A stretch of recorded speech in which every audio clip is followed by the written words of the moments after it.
it's Leslie here from Balance. Before we start this next little video presentation of another session with Feldenkrais teacher Franny Booth, I just wanted to give a little preamble as to how this came about.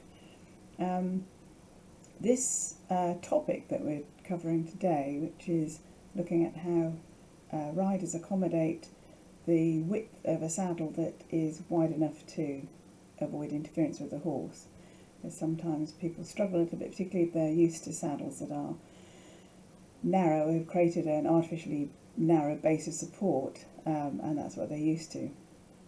And it was this same topic that got Franny and I thinking about how we could perhaps present some information using the Feldenkrais method to give people ideas and some things to do to make it easier, and to explain a little bit about it and why it sometimes is difficult.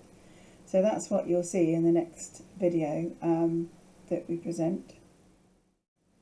When you look at the history of saddling and the fact that for many, many years the saddle industry, saddle makers, saddle fitters have been guided very much by what riders are asking for, because of course the riders got the credit card at the end of the day, so they're going to determine a lot of things. The riders have asked for narrow twists and narrower feeling saddles, and as we've got sort of more sedentary in our lives, a lot of us, and are doing less physical activity, that's become even more so. So when riding just becomes something people do at the weekend, because we tend to sit in chairs most of the time, we don't use our hip joints very well, don't need to in the Western world. Then actually, again, sitting on astride an animal as big as a horse can present a bit of a challenge in terms of how comfortable. So the saddle has been used as a way of creating this artificially narrow something for a rider to sit astride, but without the understanding in the saddle industry of the implications that has on the horse. So the horses have been compressed and have been restricted by the saddles that the riders want, and so this has also been going on for a long time. In reversing that and paying more attention to what the horses need and putting their requirements, if you like, their comfort as the priority, then it's asking more questions of riders to be willing and able to accommodate that and learn how to ride, again, in saddles that are a reflection of the horse's natural body shape and width. So it is an important thing, because we want to sort of move things in this direction for the benefit of the horse, but we also appreciate that if some of you have only ever ridden in a conventional width of saddle, sort of like a sort of medium width, then to jump into a saddle that is considerably wider can be a challenge. So we want to make it as easy as possible for you, because the last thing that anyone needs is for the concept of what we're showing people that horses need to be rejected because there's an initial sense of discomfort or unfamiliarity. We want this to work for the horse and the rider. So hopefully you'll get some benefit from this and get some ideas to help you on this journey. Hello everybody. Maybe for some of you it's a quick reminder, and for some of you it's new, or you think it's new, because we tend to forget things, which is fine. But here is the lower part of our skeleton, the lumbar spine, the pelvis, and then the legs. And here, and it might fall apart because it's very old, right there it does already, it doesn't matter. Here is the pelvis. As you are, I would like you to stand for a moment and not, I mean, you can look at this, but don't copy anything. Just ask yourselves, if you were holding the pelvis, the spare one, in your hand, and it would have to mimic what you're feeling you're doing with your pelvis, would your pelvis be like this, like this, like this? What do you feel? And what, apart from what you're feeling, is what you're thinking is the so-called correct position. So just have a few moments with, being honest and not trying to be right, and just say, actually, when I'm standing, I'm feeling this a bit more, or I'm feeling this a bit more. Or maybe there's also something of that going on, or something of this, but we are interested at the moment of just that plane. Okay. And you can always turn the video off for a moment or stop it, because I'm continuing and I'm telling you now that in children who still have this great innocence in their skeleton, and if we have this innocence to some extent as well, the pelvis is actually hanging from the last lumbar vertebra, from L5, and I'm holding on to L5 here, and then all the other vertebrae you have to imagine. So it's not like this, it's hanging. But it's not pushed forward. It's hanging from the bottom of the spine, the vertebrae from L5, and of course the spine goes on, your sacrum, but it's hanging from here, and the L5 is hanging from L4, and so on. And the hanging of the pelvis means it's slightly tilting forward, not pushed forward. And that's why we see small children when they're around with nothing on, having these wonderful round bellies, not because they're fat, but because they're letting their pubic bone and the belly contents just fall down and slightly forward. The other reason that is an important issue to consider is that our body weight, the forces going through the body, gravity, goes along, ideally, the spine, separates, when it comes to the sacrum, into two parts via the SI joint, forces travel along the bones to the next joint, which is on either side, the hip joint, and then our whole body weight, like in a relay race, is handed over to the top of our femurs, travels down the legs, released into the ground. If we are sitting like this, standing like this, the body weight is not handed forward, then it goes too much down the back and there's free fall, there's nothing to relate to the ground. If it's pushed too much forwards, then again it's not over the top of the femurs, but it travels down in a uneven, unusual way. And of course very often it travels down more one way than the other way. But so this is the hanging, the neutral position. From this position the pelvis can do all sorts of things, but we are for our purpose interested in that action.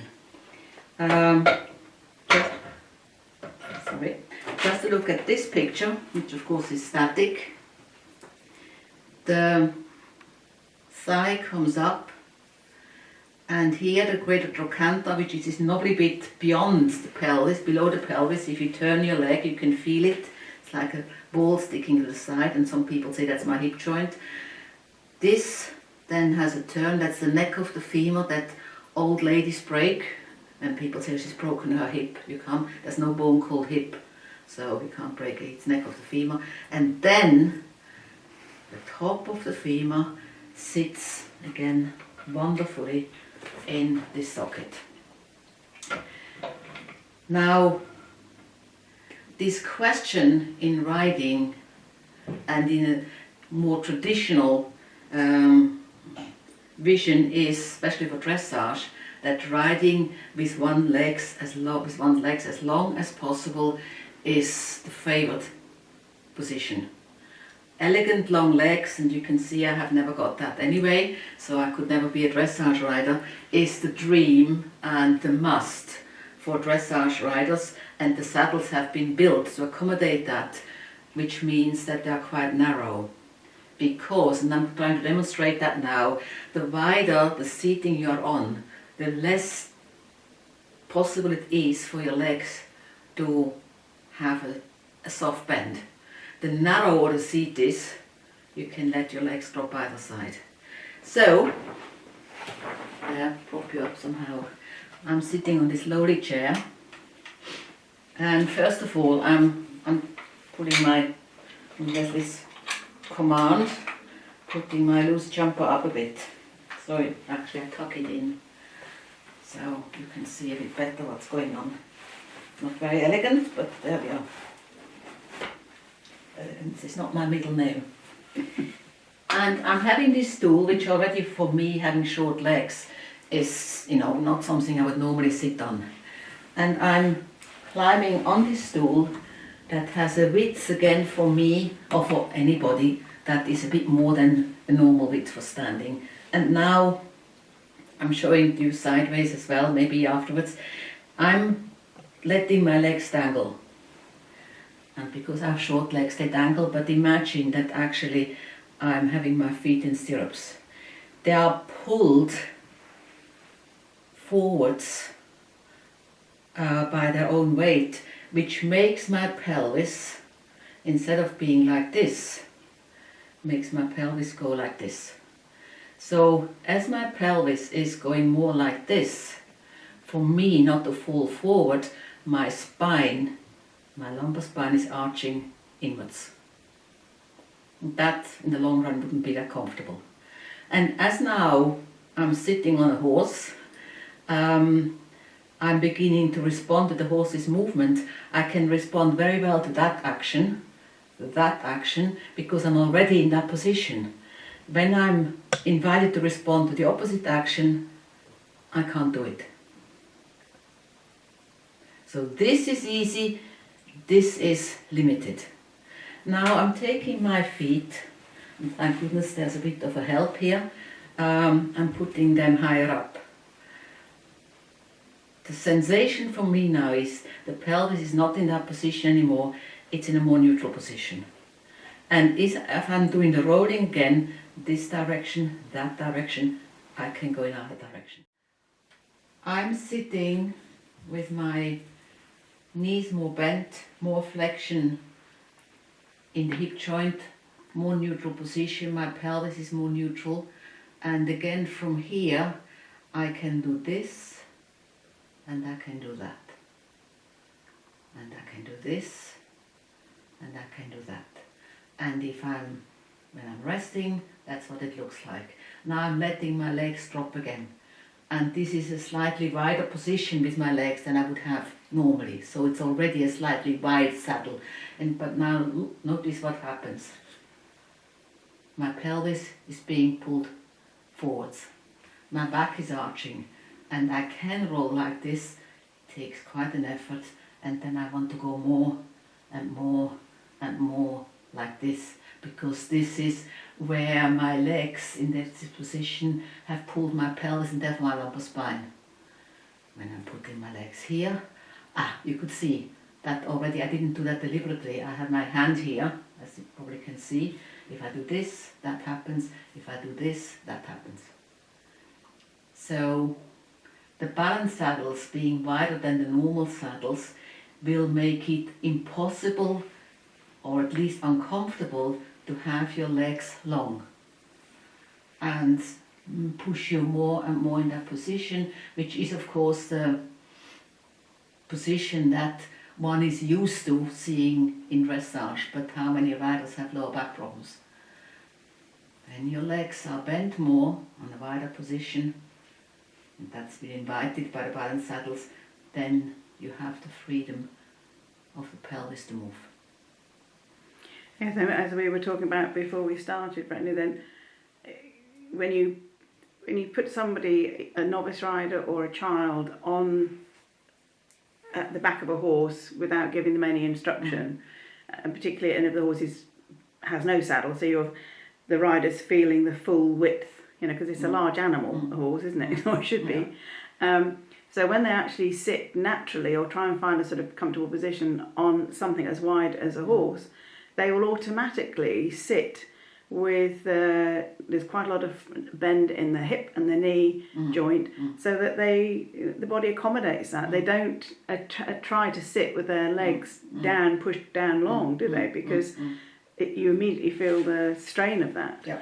And so because we're trying to sort of create saddles that are a reflection of the natural healthy shape of the horse, rather than creating a sort of artificially narrow base of support.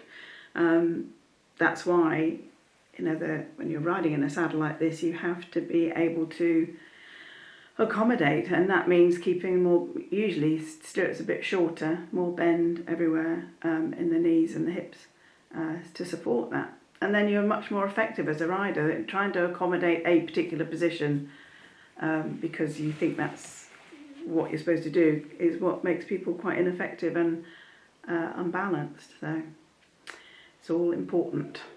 All right. Okay, I'm going to show you now a few things you can do to help yourselves to have more flexible hip joints and a longer adductor muscle here, which of course in everyday life, especially for us ladies who sit like this, is not a muscle that is invited to lengthen and allow our legs to open up. Okay, so just a moment, I'm going to change seats. While Brenny's changing the chairs she wants to use for the next part of her lesson, I've pulled up a few photographs that hopefully will help to illustrate some of the points I'm making about this problem of riders trying to ride or being told by instructors that they should ride with a much straighter long leg position, particularly for flat work and dressage. And here we can see a picture of somebody who's doing exactly that, of riding with quite a long leg position, a long stirrup length, but is actually quite braced into the stirrups because she's not very secure on the seat. And you can see with the saddle, her knee is a long way back from the pad. But this is something that instructors continue to insist on riders trying to do, is to get a longer leg position. And here's somebody, quite a novice rider, being encouraged to do this by riding without the stirrups. And again, you can see how insecure her seat is. So she's completely ineffective when she's trying to do this. Here's another rider who's riding with legs too long, not enough bend in the hip and the knee, and therefore is perched and standing in the stirrups. And again, not very secure, not able to be very effective on the horse. And you can see the saddle in this case is very straight cut, so she hasn't got much option to be able to have more bend in the knee. The saddle is dictating what she's doing. And the result is very often, because of the insecurity this creates, is that saddle makers and riders get together and try and create this kind of design which can lock the rider into a position. And it's a very common thing you see now on saddles. Here you can see a saddle that is much narrower, which is more desirable for riders who are trying to get into this long leg position, and a saddle on the top which is much more in keeping with the natural shape of a healthy horse. And they're very different. Here again is a saddle that is very narrow to try and create this artificial base of support to protect the rider from the width of the horse, and it bears no relation to the actual width of this animal, which is going to compromise its comfort on many levels. And you can see with saddles that are too narrow how much pressure and restriction there is in the area behind the shoulders, and it has huge implications on the horse's movement and comfort. So this whole issue of riders being willing and able to ride in a way that accommodates a saddle that is an appropriate width is really important. So now let's get back to Vrenny and see where this goes with the next part of her lesson. So, simple chair. And it has to be a chair with a back. Okay, now I'm not going to sit on this chair in a normal way, which would be, regardless of the width of the chair where my legs just fall down, which what we're doing. I'm going to sit on the chair, astride the chair, which again makes it unusual because my legs have to open up, and depending on what I do with my legs in everyday life, that might be a bit of a stretch. And I can hold on for safety to the back of the chair. My feet just barely touch the ground, but they do. Okay. And now in this position, just play with your pelvis, rolling a bit forwards and rolling a bit backwards. And just notice what that feels like in terms of comfort, in terms of ability, going in either direction, in terms of, I have to take my, forgotten that, my loose jumper up, and I put my hand here, and of course you can have your hands on the, on one hand at least, on the back of the chair, and allow your pelvis, and of course you have to move it out of your own volition, but remember the pelvis being moved by the horse's movement of the horse's hand, leg, pelvis, spine. And just allow that response. Remember from other sessions that we can keep our comfortable uprightness. And it might just feel, especially if you're not used to balance saddles, a bit of a stretch in your thighs, so just allow that stretch to be. And you could do a little circle. You basically, on a structural and muscular level, are getting used to sitting with your legs wider astride, and especially for us females in everyday life, in public life, we are still used to not having our legs splayed open, like unlike men who can do it very easily. So just that playing around, giving the whole system around here a chance to getting used to it. You can also, having your hands on the back of the chair, do a bit of rising trot. How is that with your legs in this position? And of course you have to use your own feet, which again in riding you don't have to do, you have the horse. But what does that feel like? How easy is it? How comfortable is it? How clear is all this thing? And now I'm dismounting and I'm coming to sit on the chair the way we're used to sitting on the chair. So that's one way of gradually getting your own body used and then feeling comfortable in a wider saddle. The hip joint, or well, of course it's joint. Sorry, I'm just getting something. I haven't got the leg, but I have the top of the leg, the top of the femur. A joint is a place where two bones meet, joined up. So in terms of the hip joint, it's the pelvis, here we are, and it's the top of the femur, and you just have to imagine the long leg going down and they meet in this place. When people check for freedom of the hip joint, and when you go to the doctor and say, I think my hip joint is getting a bit worn, what doctors check is how much the leg, and here I have this colored ball, I hope you can see that, can rotate and do various things. And if I do it on the chair, they rotate the leg inwards and outwards and stretch it and lift it. What is never checked is how the other bone, i.e. the pelvis, relates to the leg. And in a meeting place of two bones, they both have to some degree be able to work independently of one another. And in riding that's very important because your legs are not fixed, but they're not the most lively part on a horse relative to the pelvis.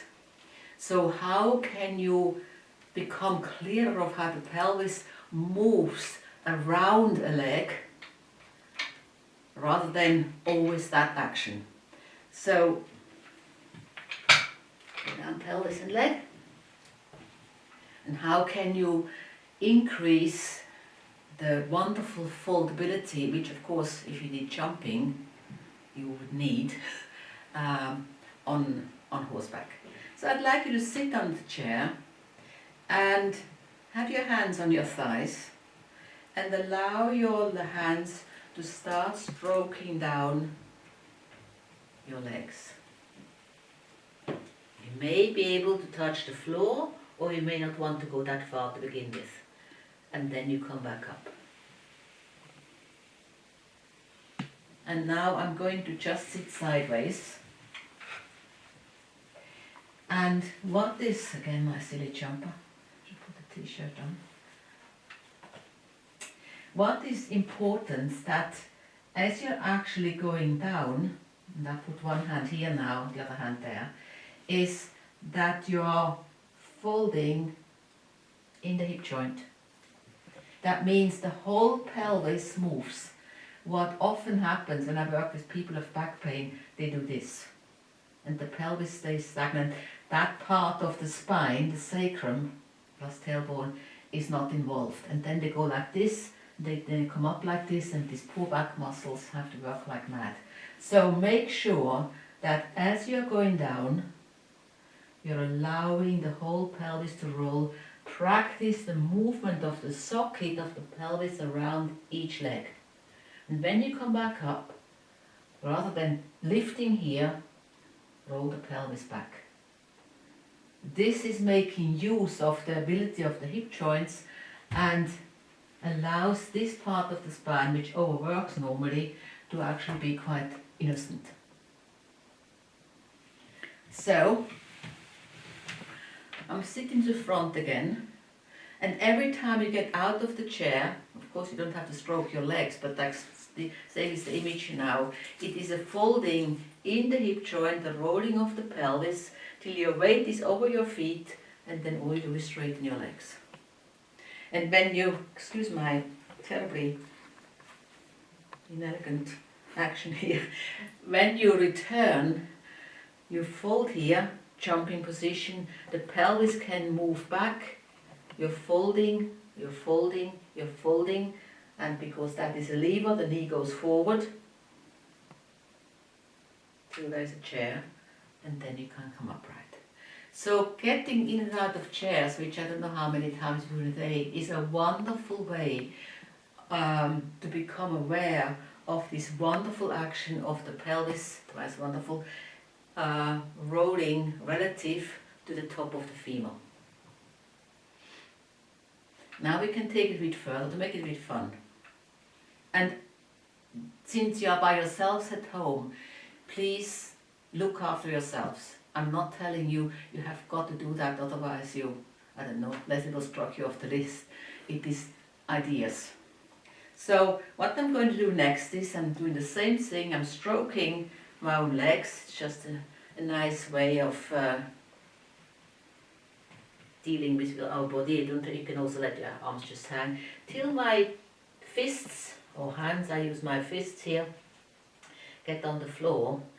And now, being in this four position, quite a nice place to be. You do with your head what you want to do. Start turning your pelvis and turning and turning and turning and turning and turning and turning, and it will be very obvious which hand has to let go and which hand you use. And now I'm sitting opposite the chair with my legs crossed. Sitting with legs crossed, you don't have to do the lotus position, but just sitting in this position is something that a lot of adults can't do anymore. Now I'm reversing the process. I'm putting my hands down. I'm not changing the position of my feet. They stay where they are. They just roll back onto the floor when they've been on the side. I'm rolling, rolling, rolling the pelvis, and hey presto, I come back to sitting. It's a party trick, you know, for New Year's Eve, and there are a lot of people in the room, and you say, okay, now you have a little patch in front of you. How not congested, but how controlled can you be and confined in a little space?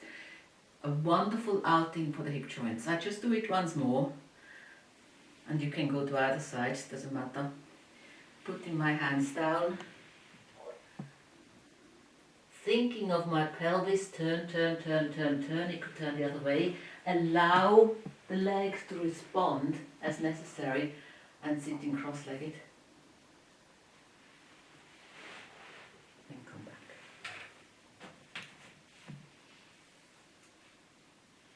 If I do it from the side, view,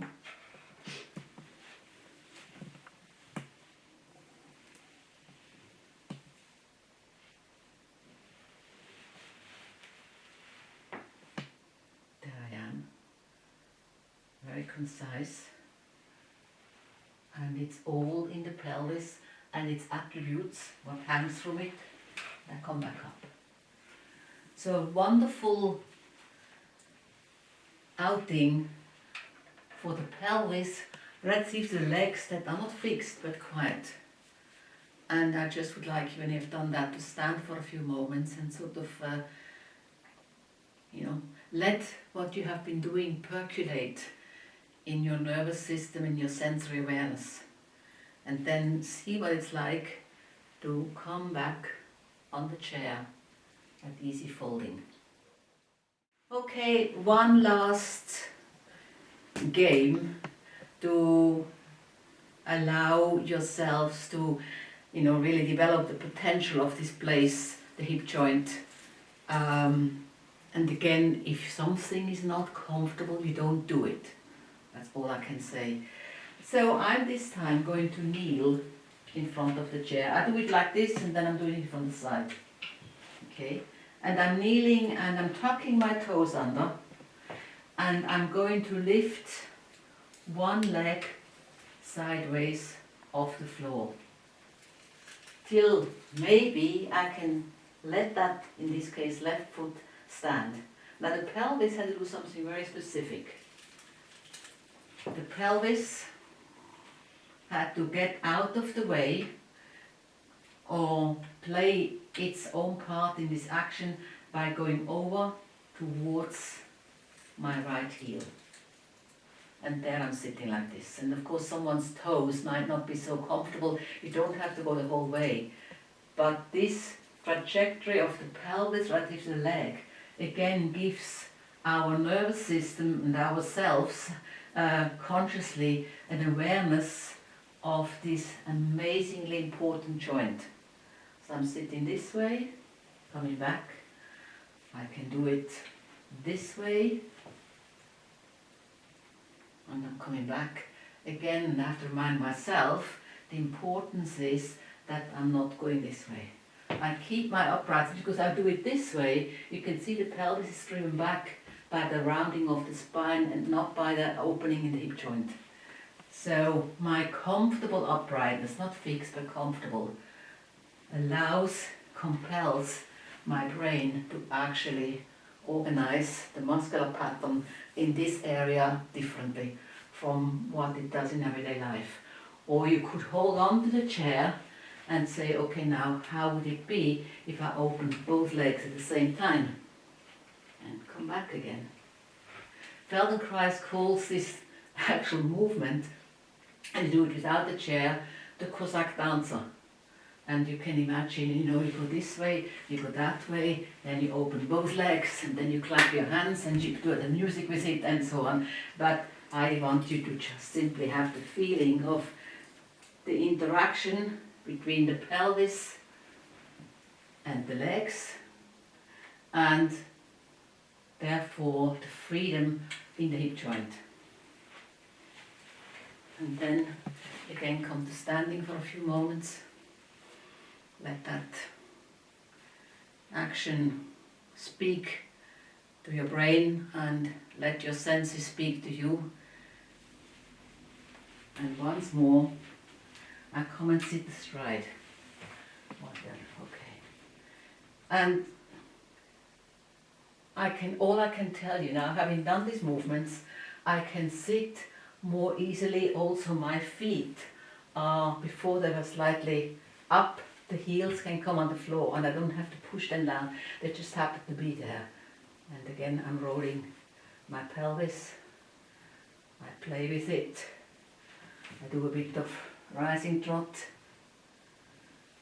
and it all seems, it feels more comfortable, and the inner part of my thigh feels less stretched, plus dismounting has become easier.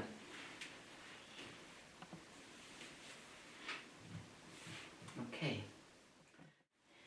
One of our challenges in the Western world is that since we live with chairs, we can afford to buy chairs, we are actually depriving our hip joints of the freedom they are meant to have, and they have in societies where people still squat. You see old people, they may have other health issues, whatever, but you see old people squatting by the roadside with their bottom almost touching the floor. Small children do that. I can't do that anymore. I once thought I would make it my aim to get my bum back on the floor and squatting, and then, anyway, I could still try.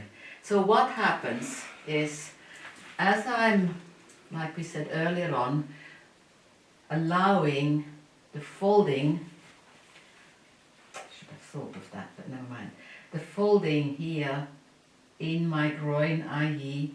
the pelvis is moving, the hip joints are moving backwards, and I'm still, and that of course it also depends on the chair, I'm still not having the pelvis lower than this, and then I hit the chair. Now what happens is there's gravity pushing down from the top, and there's the chair stopping the natural weight of the pelvis sinking further down. So there's a compression in our spine. If I take the chair away, and I'm aware of it, it's there, but I need the space, and I start again with holding on to my silly jumper, the folding. At this point, roughly, I will probably get on the chair, but now I'm allowing my pelvis, my tailbone, sink lower than my legs. And that means I have to fold more, I have to go a bit wider, more and more and more and more and more and more and more in the hip joint, and then I can come back up from that. And again, if we do this instead, which is very common, I know that feeling, I want to do it, then we deprive again our hip joints from moving. So I'm doing it once more.